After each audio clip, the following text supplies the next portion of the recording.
Welcome to From Caving In to Crushing It, the podcast for those who find themselves immersed in adversity and choose to write their story instead of having others write it for them. I'm Drew Durrani, and I'm your host. Hey, Mitch, pleasure to see you, my friend. Thank you. Thank you so much, Drew, for having me on. It's my pleasure. And it's fine. I always like to thank the person who introduced us, and more often than not, it's straightforward. This one was kind of interesting. So you saw on LinkedIn when Steve Ramona replayed the podcast episode that I was on his show, um, doing business with the servant's heart, and you had asked to meet. So we had a great Zoom call and I think you were supposed to like record the next day with Steve, and it got Right. moved to May.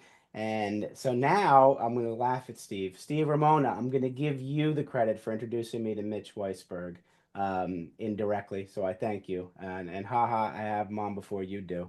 Yeah, that was very professional of me, but you know what? We're human. So anyway, thanks, Steve. And Steve, eat your heart out that I'm on here first. All right, so here we go. So why are you on, Mitch? There's a reason. My first criteria is you have to be a good human being, and anybody Steve Ramona knows, I know that's already checked that off the list.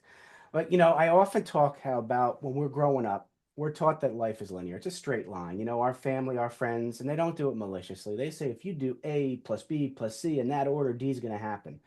And we listen, and inevitably, life is linear until it's not. That external circumstance comes in front of us, and we're like, okay, now what do I do? I also believe there's three types of men. You have man number one, that when that adversity comes in front of him, he's got a ton of blind spots. He doesn't see it. He just goes about his life the way people are directing him. He's on autopilot. And on his deathbed, he doesn't really have regrets because he doesn't realize what the heck happened. He was just going with the flow, good or bad. Then there's man number two. Man number two's got a heightened self awareness. He sees that adversity, yet he's the victim. This is life doing it to him.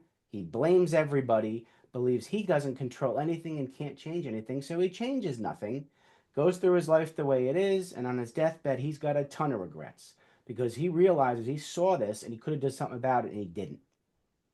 Man number three is who I have on the show. That's you. That's me. Man number three has an even more heightened self awareness. And after all this adversity, he says, I'm sick and tired of being sick and tired. This adversity is not a barrier, it's an opportunity. Opportunity to live my life differently. I'm going to take this on and I'm going to become a better person and a stronger man at the end. So, with all of that, Mitch, I want you to reach back as far as you need to for that defining moment in your life, whether it was a whisper in the ear, a tap on the shoulder, or like what I needed, the 2x4 upside my head Hmm. that moved you from man one to two, two to three, one to three, whatever it is. Tell us why you're man number three now. What was your defining moment and how that carried you through in your personal and professional life to make you the man you are now? Well, that's a really interesting question.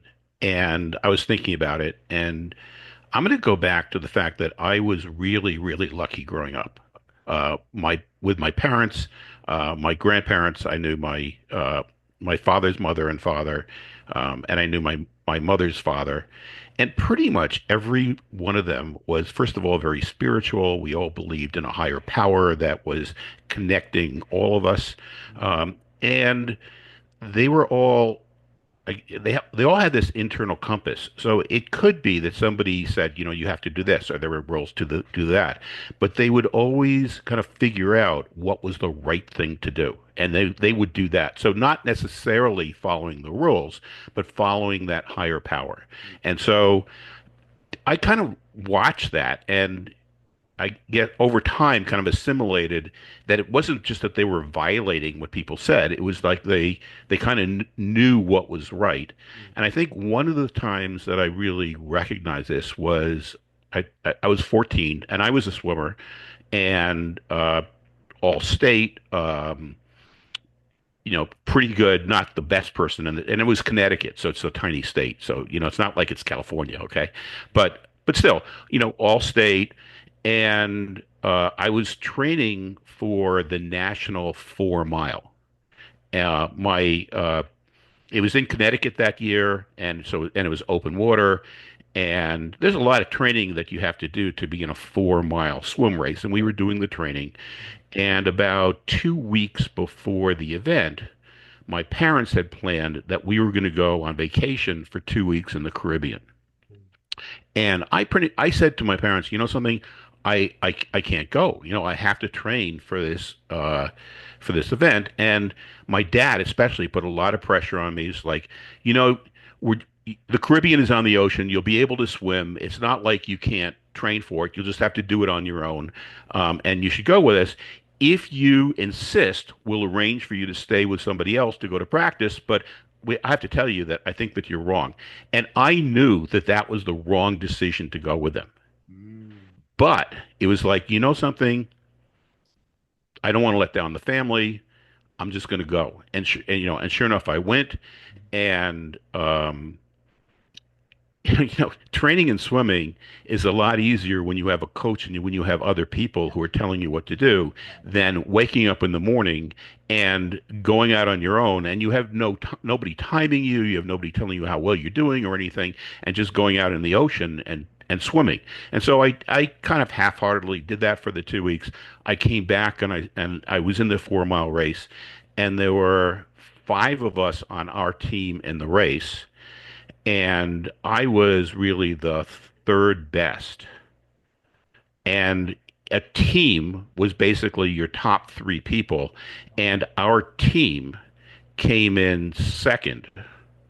Not that our swimmer won or anything, but the three of them of all the different teams, that team came in second. Got it. But I was fifth on Oh, our team wow. because once I got to about a mile and a half and 2 miles, it's like I don't have the endurance, I don't have the muscle tone, um, and so I knew I missed out on being a team winner because I didn't do what I felt was right, and it's like, you know something, I have to trust my inner Yeah. person, Yeah. and pretty much that's what I've done the rest of my life. Wow. How impact at 14 years old, and I get it, the being self disciplined, especially at 14 in the Caribbean, it's very challenging. So what a lesson. And did you ever talk to dad about that? The No, impact of that? no. No. No. So, and is he still with us? My dad p passed away last July, Oh, I'm sorry. and Mm. it's funny because there were many, many times in my life where because we worked together for, Oh, okay. let's see, so from 1975 until 1999, we worked together. Wow. So there are many, many times in my life where my dad crossed over, give me Yeah. advice that I then went internally, and it's like, no, this isn't right. And so, most of the times I just did what I felt was internally right, but some of the times I followed him, and Right. sometimes it didn't work. Most of the time, you know. It's challenging too because most of us, my dad was a great role model, is we want to make them proud, Yep. and we're not always going to have the same ideas or opinions or advice, and it's really challenging to go against what your parents are suggesting. Hmm. As we get older, we know our parents suggest that because that was their experience. That's right. That's right. Every experience is different. I remember telling my dad, Dad, I need to make my own mistakes. And boy, did he mimic that on me, got Right. me back so many times. Because I remember saying that probably around 14. Hmm. And he's like, and my point at that time, I wasn't able to articulate it, was that every experience is different for Yep. everybody. Unless it was, don't jump off the bridge, you'll die. Right. Um, that's different. But you know what No, I I have a mean. funny story relating Yeah. to that if you want to hear it. Yeah, So, I do. I do. I do. I so, do. so, my kids are adults, and this took place probably around 10 years ago, where my son was still an adult. Right. He had been through law school. He had decided to go to independent practice in law. He was living by himself. He was single. He was, let's say, 27, 28 years old. And my son, my dad, and I are sitting in our living room. Okay. And my dad is giving my son the third degree. Are you meeting women? Are you going out? Are you in any civic organizations where you can meet women? Right. Are you finding new clients? Are you doing this to do new clients? Are you advertising? Are you networking with? I mean, just one question after Boom, another. boom, yeah. Finally, after, I don't know, 15 minutes of these questions, he turns to my son, whose name is Herbie, and he says, Herbie, doesn't your dad ever ask you these questions? And Herbie turned to him and he says, no, Poppy, my dad believes that I'm an adult and that I should make my own decisions. And if I need his advice, he believes I will ask for his advice. So he lets me make my own decisions. I love So that. my dad says, well, then I guess I have to ask the questions. And he went right back in Oh, he asking didn't him the get it questions. over his head. Oh my goodness. Right, right. But to Wow. me, Yeah. that was like such a moment that Yeah. says, this is the bond I have with my son. That was This is beautiful. what I think that it's right is right. Beautiful. He understands that, and we're good. I love that. I love that. That's a great story. And I'm sure a lot of people that resonates with some people, and some people it won't because they had a different relationship. Well, screw Uh, him. I'm sorry. yeah. Can I say that on the? Yeah. So, Well, I commend you for that. okay. So that's a big turn right there. And so Mhm. how does that thinking, that believe your inner compass thinking, how did that change you as a person in some of the bigger decisions in your life moving forward? So there's so many times where and I think you've brought this up on so many of your podcasts. There are times where there seems to be an easier way to go, and there's a harder way to go. Or there's times where it seems like there's no good way, and which is the lesser way. And it's like by going internal and saying, what is it that I want? What is it that I need? What is right? That you can come to that decision and feel at ease with it. And like I guess one of those decisions was the whole thing that got me into mind shifting, okay, which was um, I received an email from a university in Niger, not Okay. Nigeria, Niger, which is probably the poorest country in the world. Okay. And this was from a university, and it was we would like education technology entrepreneurs in the U.S. to talk to our undergraduates about education technology. Wow. Would you be willing to talk to them? And I'm like, our technology and our school system is going to be really different. But at the same time, I'm thinking, kids today aren't growing up with an environment that allows them to understand how they should be looking at situations in order to be successful. Right. Right. And so, just kind of on that whim, it's like,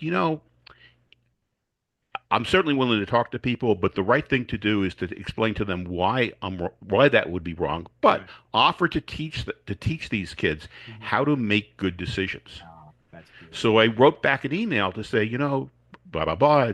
This doesn't make sense, but if you want, I could do a workshop for these undergraduates about how successful people make sense of the world and how they make decisions and carry through on their decisions. Mhm. And so the response comes back and it's like, well, could you come out here for a semester? And I'm like, no, I don't think I would like to go to Niger and live for a semester, but why don't I teach a 2-day workshop? And they're like, well, what could you teach two of them? Because we have more students. So what we settled on, and this is like July of 2017, Mhm. is that in February, I would go out to Niger, to Niamey, and I would teach 2-day workshops, each with 60, 70, I'll call them kids, but they're 18 to 25 years old. So they're, young adults. And so reach that agreement. And then it's like, Mitch, you don't know how to do this. You've never taught any of this. I've taken courses. Right. I studied neurolinguistic programming for a while. Right. I took the landmark education series of courses, the curriculum. I'd read a lot of books, but it's like you've never taught this before. Right. So it's like, but you know something? You've got 5 months. You can figure out how to do it. So I read books on a lot of different subjects about decision making because if you think about it, like economics is a decision making, military strategy, Mhm. psychology, teaching, Mhm. sales, coaching, all these different areas. And what I try to do is pull out the perspectives of all these different fields and Mhm. put them into one coherent course on how do you take a look at a situation to Uh-huh. adversity, challenges, opportunities, Uh-huh. figure out what to do, and Right. then stick with it, put it into a 2-day course, flew out to Niger, taught the course, And at the end of the 2 days, I'm like, okay, and that's sense making, and 60 kids stand up and cheer, and it's like, got it, because nobody is teaching these skills Mhm. to the kids. They just think, and we all think, as you know, at one point, that if we think something, it's right. That's the truth, and anybody who thinks differently is wrong. Right. Any facts that anything that comes out, it's because these people are biased. Yeah. Any results that don't come out, it's because we're a victim. We can Mhm. blame these people or blame these events or whatever. And understanding that you have this flexibility, that what you're telling yourself is merely one story. There are other stories, Right. and we can learn from every story that's out there. It's Absolutely. like, wow. And the kids got it. Right. And so the same thing happened in the second one. And I've been transitioning from advising. I was transitioning from advising education technology firms into this whole area of sense making, which I now call mind shifting rather than sense making. Interesting. I love that. And now basically mind shifting is what I do. Tell me more about the structure of what you do and who your clients are, and what. Let's start with what is mind shifting in the layperson's, just. Yeah. Okay. So it's pretty much a made up term, right? So I don't know that that's the best term. It's just what I'm Okay. using, but Yeah. What do it's you mean? really the ability to switch from mindsets that hold you back to mindsets that allow you to be successful and move forward. Got it. And I look at it as having really three different parts. One part is being resourceful, Hmm. second is being resilient, and the third is being collaborative. So, resourceful Okay. is the ability to tap into the parts of your brain that do critical thinking, creative thinking, executive function, the higher level parts of your brain, rather than be stuck in your survival brain, which defaults to fight, flight, and a few other modes that you don't really have to think about. Sure. So how do you recognize when you're in those modes that tend to be necessary in order to survive, but not really to thrive, to be able to then tap into your superpowers that Right. are in your higher level parts of the brain. So that's the first part is being resourceful. I love and I'll let you get to the other two things. I love the mind shifting piece. 'Cause the way I think about it is fixed versus growth mindset. Exactly. So Carol Dweck, right? the fixed Hmm. mindset's following the amygdala, the fight and flight, without Yep. thinking, and thinking your opinion's the only opinion. And then the growth is where you open yourself up to understanding other people's views and looking at the world in the way you're Hmm. talking about, Yep. resourceful and the other two. So tell me about resilience and Okay. collaboration. And I'll just say that, it also includes a bunch of neuroscience Oh, of and course. why that happens, how the brain actually works. So then resilience is to be able to basically come back from situations that we would normally think of failure.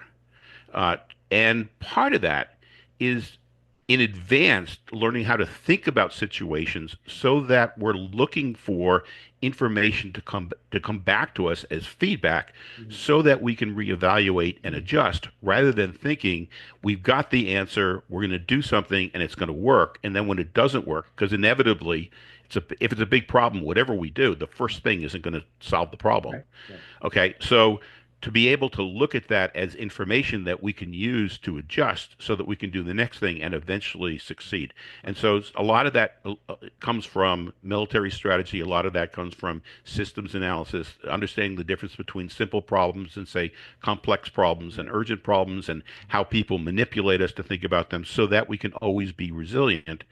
And actually, if you think about situations Right. in the sense that it's going to take me a number of times to actually iterations in order to get this right, Right. then the first thing that you do when it doesn't work out, you don't have to draw on your grit or persistence anymore Mhm. because you're not expecting it to be successful. Right. You're expecting that it's just going to give you information. You're going to take the information and then you're going to try the next thing. If we're climbing up a mountain and we take one step up the mountain, we don't think, oh my God, I failed. I took my step. I didn't reach the top of the mountain.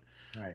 I might as well give up. No, we know it's going to take 100 steps or a Process. thousand steps or to reach the top. Right. That's the way we need to approach many situations, and so that's the resilience part.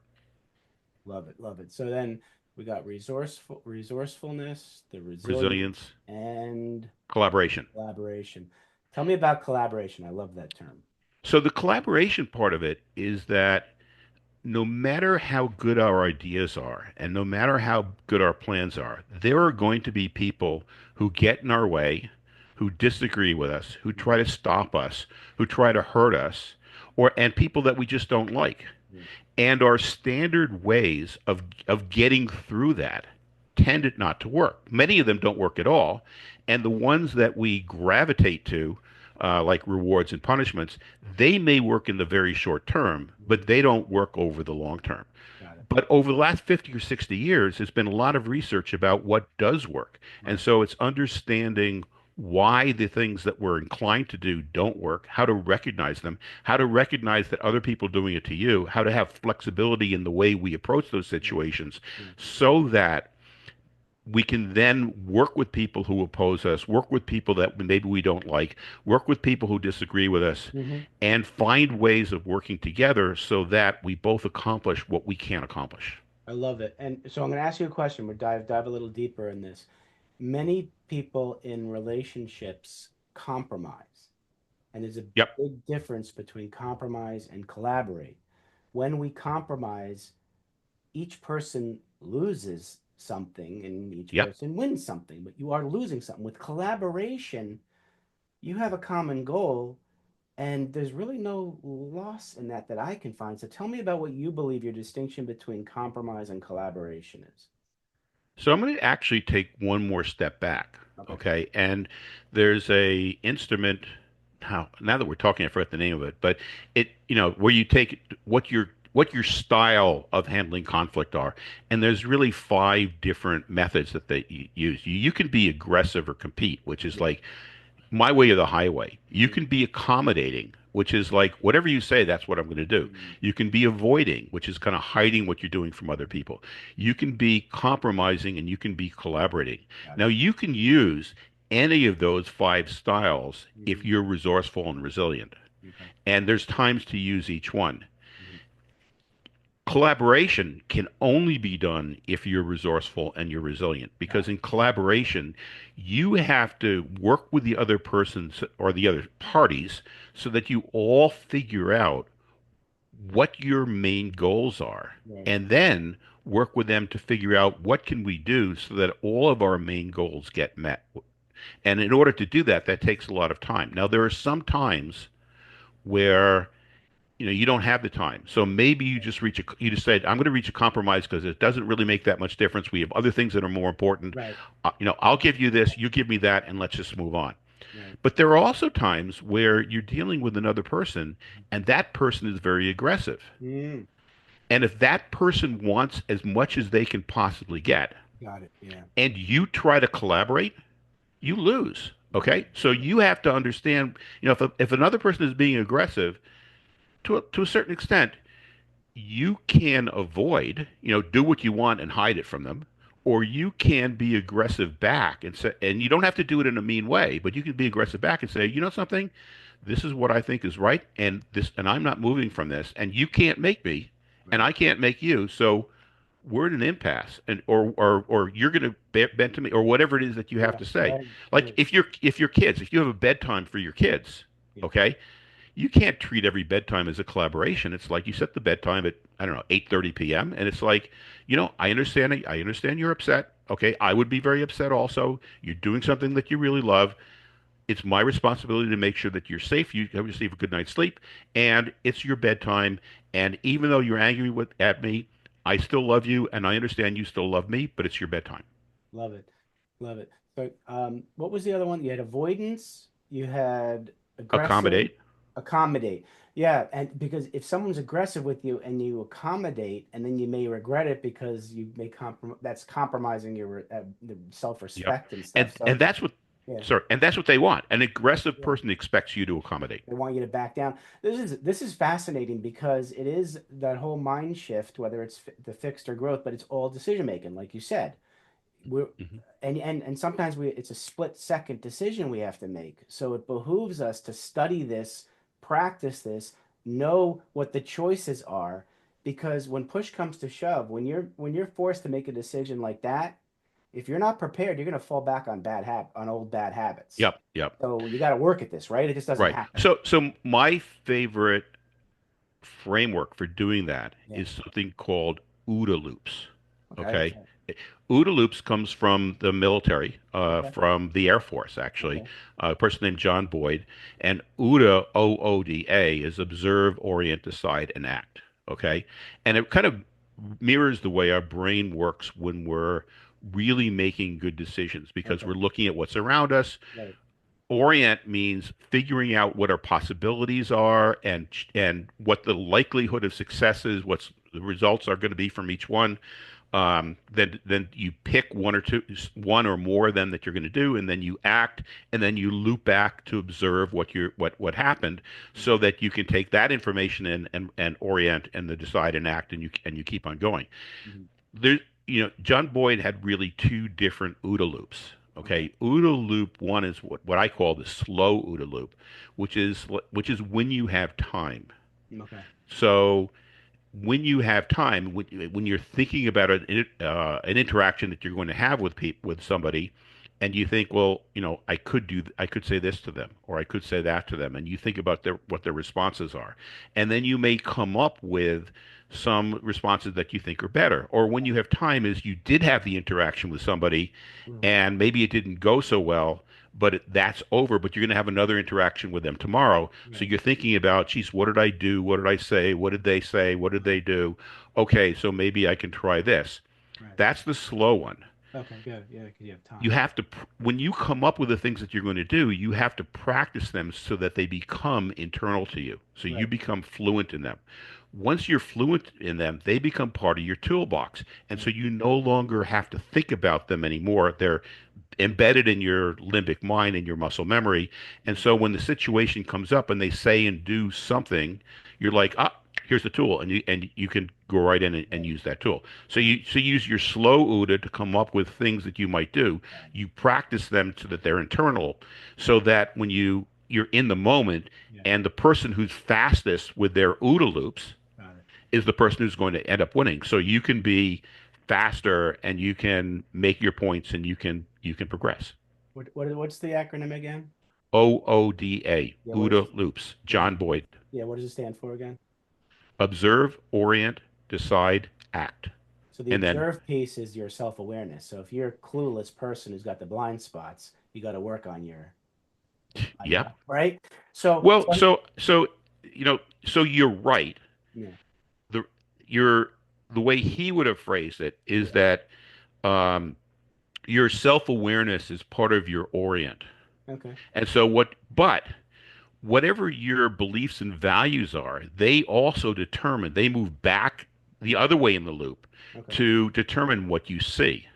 okay, And so the stagnant loop is observe, orient, observe, orient, because you're really not observing things that are going outside. right, You're you're stuck observing the same things and ignoring the feedback that you should be using. gotcha. Okay. So, all right, I have a question for you. So, in the beginning, we talked about, I mentioned man number one, the one with the blind spot. So, let's say what your new client has that fixed mindset and blind spots. Right. How, where do you start with somebody who just seems to be on autopilot, not noticing things? I mean, there could be a reason. He could be avoiding all those things we talked about. You have somebody in front of you, you're assessing whether they can be a client of yours, and they are man number one. How do you hmm start with that? I start with what they want. You know, Okay. we all have these ambiguities, and we all have these values um, don't necessarily mesh. Right. So I generally start trying to figure out what is it that they want, what is it that they're unhappy with, Right. and then based on what they want, what they're unhappy with, the things that they want to change, do they really want to change? And if they don't want to change, Yeah. that's fine. Okay, I'll put my time in with somebody who I can make a difference with, and they can go on, and I hope that they're successful with whatever they're doing. But it starts with, understanding that you're not getting the results that you want and something has to change. Yeah, and a great way to start. And I'm thinking that I probably uh, the chances of some of man number one with all the blind spots coming to you voluntarily for help probably won't happen. Right, because I Because could be looking at somebody yeah, and I can be saying, yeah, you're doing this and it didn't work, and you blame yeah, this person. You did this and you yeah. blame that They event. don't You see did it. They're this. not. Do They're you not. want some help? And they're like, no, no, I'm doing That's everything fine. right. It's all these jerks that are out there that aren't following what I Yeah. know is And right for people them. have to be You're right. ready. They have to be Yep, they have to be aware that there's something missing in their life that they want to change for them to want to approach you and come to you. This is yep, fascinating stuff, my friend. it is. Fascinating stuff. And none of it's So mine. I just that's have to it. say, I'm not anybody special. I'm Right. not a genius. I've just had the luxury of being able to do all this research and try to Yeah. put the all this together. But Yeah. it's not like, oh, Mitch has found the secret. No, Yeah. I didn't find it. Other people have found it. And you took what all the different stuff and put it all together. I love how you took the best of the best and put it into one. So tell me about the let's start with I know you have a newsletter, I know you have a book, I know you speak and you have courses. Right. Which of the four would you want to start talking about? We'll go Well, I quickly. think for Say most two people, the minutes on most each one. Okay, for most people, the most accessible thing is the book. Okay, The tell me the about that. first book is out. It's called Mind Shifting: Stop Your Brain from Sabotaging Your Happiness and Your Success. It's really based on the resourcefulness Okay. part. And the next book will be based on the collaboration part. That book should be out in October. Okay. You touch on It resilience in those though, since you have Well, Resilience will actually be the third book. The reason I chose oh, the okay. collaboration as the second Yeah. book is everybody just seems to be so fearful and angry about the conflicts that we're having as a society Good with other timing for people. collaboration. When Yeah. I gave that course Yeah. twice over the last 3 months, and I saw the light bulbs go off in Mhm. people's heads about, oh my gosh, I'm saying this. No wonder why people are disagreeing with me. Mm. Oh, now I understand why I'm so upset when this happens. Yeah, It's like, okay, I have to do conflict as make, the next one. makes sense. So Makes sense. So that's why conflict. okay, so those are the So books. the book would Yeah. be just go to Amazon and look for Yeah. Stop Your Brain from Sabotaging Your Happiness and Success, and you'll find it, or go to the website. Love it. All right, so that's the book. So you mentioned courses. Roll into the courses. Tell me you've done So, this. so the courses, I primarily teach educators. Okay. And so my goal is to work with organizations that have large numbers of educators as part of them, and where those educators need credit hours, and then through those organizations I offer the courses free to the educators. Okay. Now, somebody who is not an educator can sign up for the courses. It's not a lot of money. I think it's $150 or $125. It's 6 2-hour sessions, Okay. and I've had a lot of people from outside education who have taken the courses, but 80% of the examples are related to schools. 20% are related to either personal or professional, and what happens in the courses is that the teachers come in because they're thinking, something. This course says it gets creative thinking, it gets critical thinking, it gets executive function. These are the things I want for my students. Got it. If this gives me the tools, I'll do it. And then within 15 20 minutes, they're saying, oh my gosh, so I mean, I could be more creative. I could be thinking more Mm. critically. And sometime by this second or third session, I start getting feedback. It's like, something? I've been having this fight with my spouse for 12 years, or I've been having this argument with my Yeah. parents about me being an adult. And you know something? I just realized that's just my survival brain. Yeah. And it's their survival brain. And as soon as I realized it's just my survival brain making me do this, the whole problem went away. And it's just so many things come into the personal life and other parts of the Well, professional it's life. helping you also raise awareness for these people. The Well, I importance want to of reach stuff. 7 million people. Ah, Not me personally, but I want 7 million people on this planet got it. to be able to access this resourcefulness, resilience, and collaboration, and we could change the whole course Mhm. of where we're going in this planet. Love it. Love it. Love it. All right, let's switch to the newsletter. Tell me about the newsletter. The newsletter is basically free. I publish on Substack, and I publish once or twice a week. articles relating to situations that come up Mhm. and how being able to switch to a more resourceful mode or a more resilient mode or a more collaborative mode either helped solve the problem or not switching to one really tended to exacerbate the problem. And Gotcha. then I invite people to comment, tell me where I'm wrong, tell me how it applies to them, and we get into a conversation in the comments. Beautiful. All right. Finally, fourth, speaking. Tell me about your speaking, public speaking. Well, I'm doing it here. All right. There you go. Okay. There you Okay.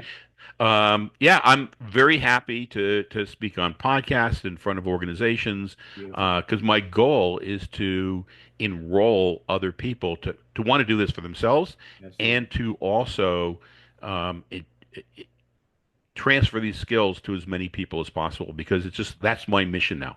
I love the mission. And more often than not, what's happening in our personal life blends into what's happening in our professional life. We Right. act accordingly, right? And so you may think the problems in your professional life and it may have started in personal and moves over both Yep. all blended. Separating our work and life, that balance, that let it blend. We got Yeah, 24 we're hours people. every And day. like, and Who I've we been are. looking at your websites, like you Yeah. do that really Yeah. well. Yeah. You pull it all together Yeah. and you help others pull it all together. It's a very important. Thank you, Mitch. Certainly the audience has captured the essence of Mitch Weisburgh. And audience, you're going to want to get in touch with Mitch. And this is the best way to do it. All right, write this down, and I'll be in the show notes too. But Mitch's website, mindshiftingwithmitch.com. You'll get to learn more about the courses, the book, the newsletters, and his speaking. And more importantly, be able to reach out to him. His contact information is on that website. Mitch, you and I could talk about this topic for forever, and we don't have forever right now. So I'm going to get down to two final questions. All right. Hmm. You use your imagination. You're sitting down with young 7 to 10-year-old Mitch, and you want to give him advice about life. What are you going to tell him?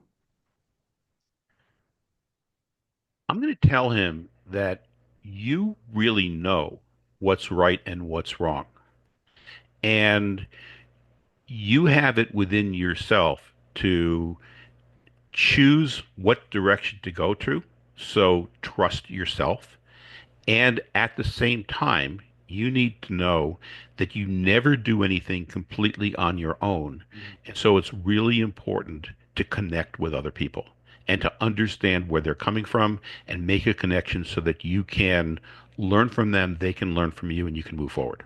Absolutely love that. All right, switch gears, new hat. You're sitting down with young Mitch, the young businessman entrepreneur, and you want to give him advice about business. What are you going to tell him? I'm going to tell him, Mitch, 10 years ago, I told you the same advice and you didn't listen to me. And I'm going to come back and I'm going to tell you the same thing because I think you're mature enough to get it now. And that is Oh, trust yourself and connect with other people. love it. Guys, adhere to that. Your inner compass helps you connect with the right people. Yeah, gotta trust yourself. That's so important. Well, Mitch, I want to thank you for coming on. Thank you for coming into my life. Again, thanks Steve Ramona for throwing it out to the universe that Mitch is around for me to get to meet. Keep doing what you're doing, Mitch. You're a great man, Thank you. and you're helping a lot of people. And you keep up what you do, keep on doing what you're doing. I see the work that you're doing around, with people with autism and the counseling that you do with men who are lost. And thank you so much for doing what you do and for this conversation. Absolutely, Mitch. Everybody out there, please take care of yourselves. Thanks so much for listening. If you enjoyed the episode, please subscribe and give us a review to help others find it. I'd like you to answer this question. Are you living the life you want to live, or are you living the life others want you to live? I'd like you to think about that for a second, because I strongly suggest you live the life you want to live. If you want to learn more about what I stand for and my services and how I'm able to help many men get out of their own way, please go to my website at www.profitcompassion.com. Feel free to also email me at drew@profitcompassion.com. I'd love to have a conversation with you. Take care of yourself. and choose to write your own story instead of letting others write it for you.